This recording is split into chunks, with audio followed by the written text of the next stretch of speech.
साथियों नमस्कार।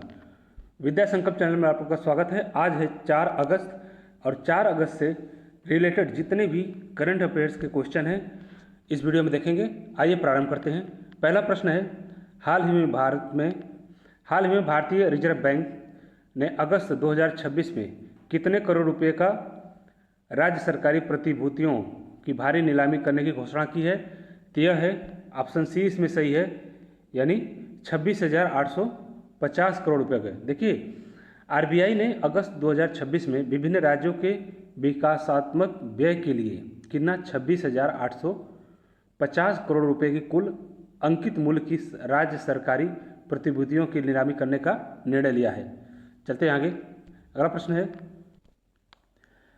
है, हाल ही में भारत सरकार ने घरेलू विनिर्माण को बढ़ावा देने और निर्यात में तेजी लाने के लिए किस पड़ोसी देश के स्वामित्व वाली कंपनी के लिए एफडीआई नियमों में ढील दी है? तो यह है चीन। देखिए, भारत ने रणनीतिक और आर्थिक हितों के बीच संतुलन बनाते हुए कुछ चुनिंदा क्षेत्रों में और ई कॉमर्स इन्वेस्ट्री में चीनी निवेश को आकर्षित और वैश्विक आपूर्ति श्रृंखला को मजबूत करने के लिए एफडीआई मानदंडों को थोड़ा उदार बनाया है। चलते आगे। अगला प्रश्न है, पेपर लीक की घटनाओं पर कड़ा प्रहार करने के लिए हाल ही में किस कानून को राष्ट्रपति द्रौपदी मुर्मू द्वारा आधिकारिक मंजूरी दे दी गई है? तो यह है सार्वजनिक परीक्षा अनुचित साधनों की रोकथाम संशोधन अधिनियम 2026। देखिए, परीक्षाओं में पारदर्शिता लाने के लिए इस कड़े कानून को मंजूरी मिली है, जिसके तहत पेपर लीक के संगठित अपराधों के लिए 5 से 10 वर्ष तक की जेल और 50 लाख से लेकर 10 करोड़ रुपए तक जुर्माने का कड़ा प्रावधान किया गया है।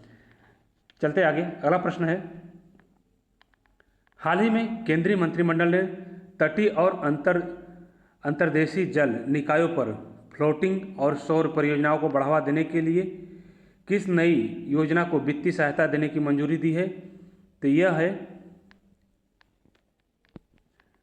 पीएमएसएसवाई, यानी कैबिनेट ने फ्लोटिंग सोलर प्रोजेक्ट और न्यूनतम 2 घंटे की ऊर्जा भंडारण क्षमता को बढ़ावा देने के लिए पीएमएसएसवाई योजना के तहत 5,070 करोड़ रुपए के वित्तीय परिव्यय को मंजूरी प्रदान की है। चलते आगे। अगला प्रश्न है, हाल ही में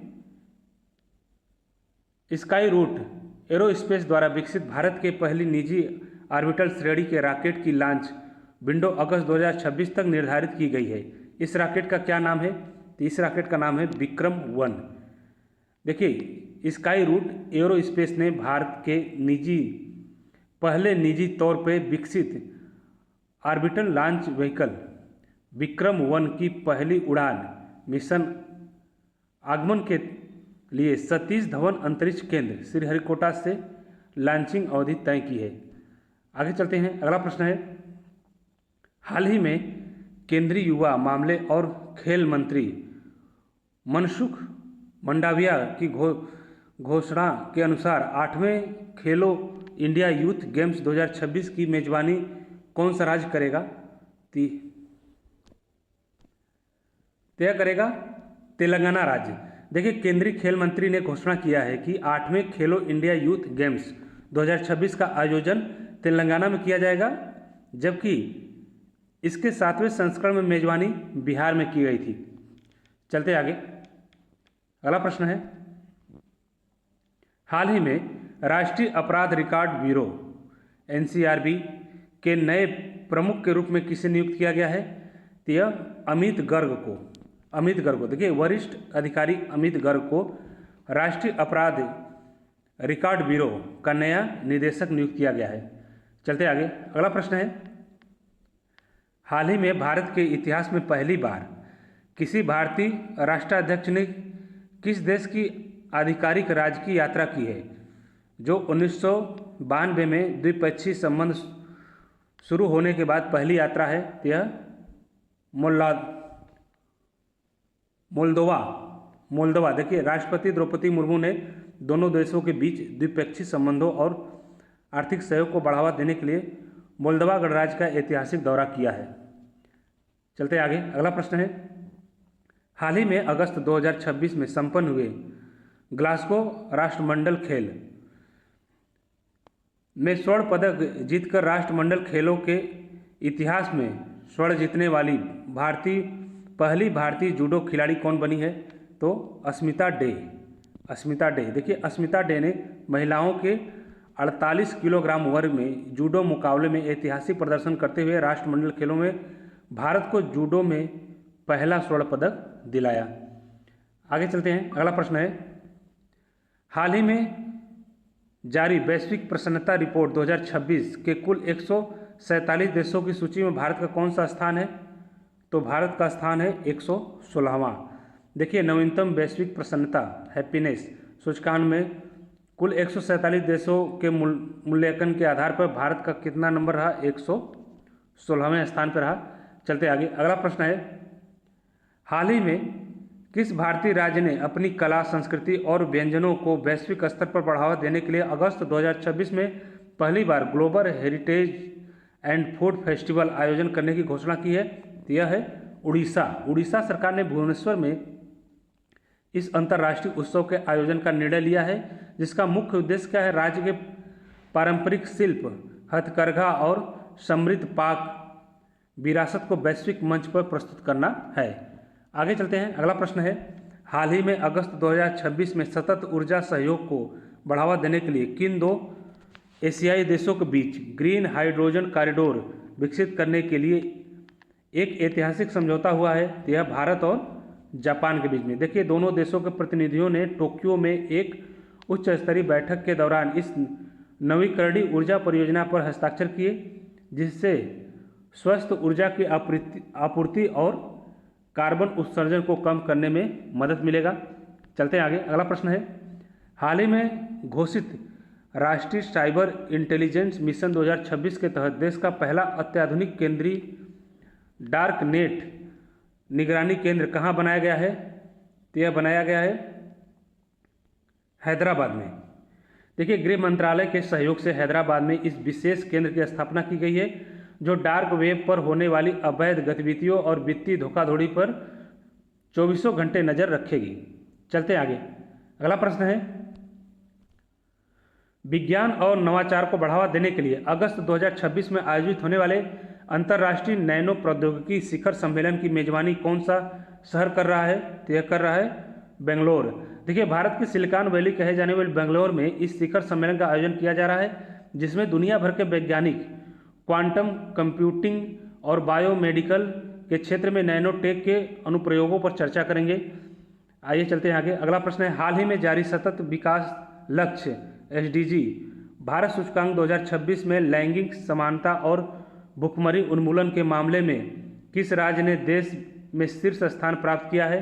तो यह है केरल। देखिए नीति आयोग द्वारा जारी नवीनतम रैंकिंग के अनुसार केरल ने स्वास्थ्य, लैंगिक समानता और गुणवत्तापूर्ण शिक्षा के संकेतकों पर उत्कृष्ट प्रदर्शन करते हुए देश में अपना पहला स्थान बरकरार रखा है। चलते हैं आगे, अगला प्रश्न है, हाल ही में भारतीय रिजर्व बैंक ने देश में साइबर धोखाधड़ी को रोकने के लिए डिजिटल भुगतान पारिस्थितिकी तंत्र के में किस नाम से नया एक केंद्रीय डेटाबेस और निगरानी प्लेटफॉर्म लॉन्च किया है? यह डिजिटल कवच। देखिए RBI ने डिजिटल भुगतान में होने वाले फ्रॉड को रियल टाइम में ट्रैक करने और ब्लॉक करने के लिए डिजिटल कवच प्लेटफॉर्म की शुरुआत की है, जिससे देश का बैंकिंग ढांचा अधिक सुरक्षित होगा। चलते आगे, अगला प्रश्न है, हाल ही में भारतीय अंतरिक्ष अनुसंधान इसरो ने भविष्य के ग्रहों के मिशनों के लिए परमाणु ऊर्जा से चलने वाले प्रोपेलर्स इंजन विकसित करने के लिए किस भारतीय संस्थान के साथ हाथ मिलाया है? तो यह हाथ मिलाया है भाभा परमाणु अनुसंधान केंद्र बार्क्स। देखिए इसरो और बार्क्स मिलकर radio isotope thermo electric generator पर काम कर रहे हैं, जो गहरे अंतरिक्ष अभियानों में उपग्रहों को लंबे समय तक बिजली आपूर्ति करेंगे। चलते आगे, अगला प्रश्न है, हाल ही में राष्ट्रीय कृषि और ग्रामीण विकास बैंक नाबार्ड ने ग्रामीण क्षेत्रों में जलवायु अनुकूलन कृषि को बढ़ावा देने के लिए किस वैश्विक संस्था के साथ मिलकर $50 मिलियन के नए फंड की घोषणा की है? तो यह है हरित जलवायु कोष। हरित जलवायु कोष। देखिए, नाबार्ड ने इस फंड के जरिए भारत के सूखा प्रवण और बाढ़ प्रभावित क्षेत्रों में किसानों को आधुनिक कृषि तकनीकी, ड्रिप सिंचाई और टिकाऊ बीज उपलब्ध कराने का ये लक्ष्य रखा गया है।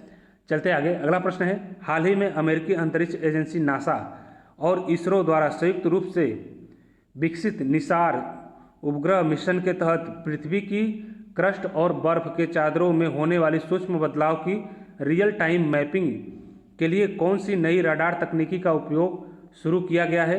तो यह है एल बैंड और एस बैंड सिंथेटिक अपचर्ड रडार, यानी ऑप्शन ए सही है।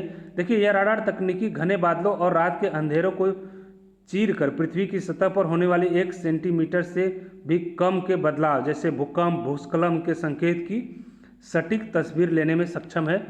चलते आगे, अगला प्रश्न है, हाल ही में सिबिल की तर्ज पर सूक्ष्म, लघु और मध्यम उद्यमों की क्रेडिट रेटिंग और लोन प्रोसेसिंग को आसान बनाने के लिए सिडबी द्वारा शुरू किए गए नए डिजिटल मूल्यांकन प्लेटफॉर्म का क्या नाम है?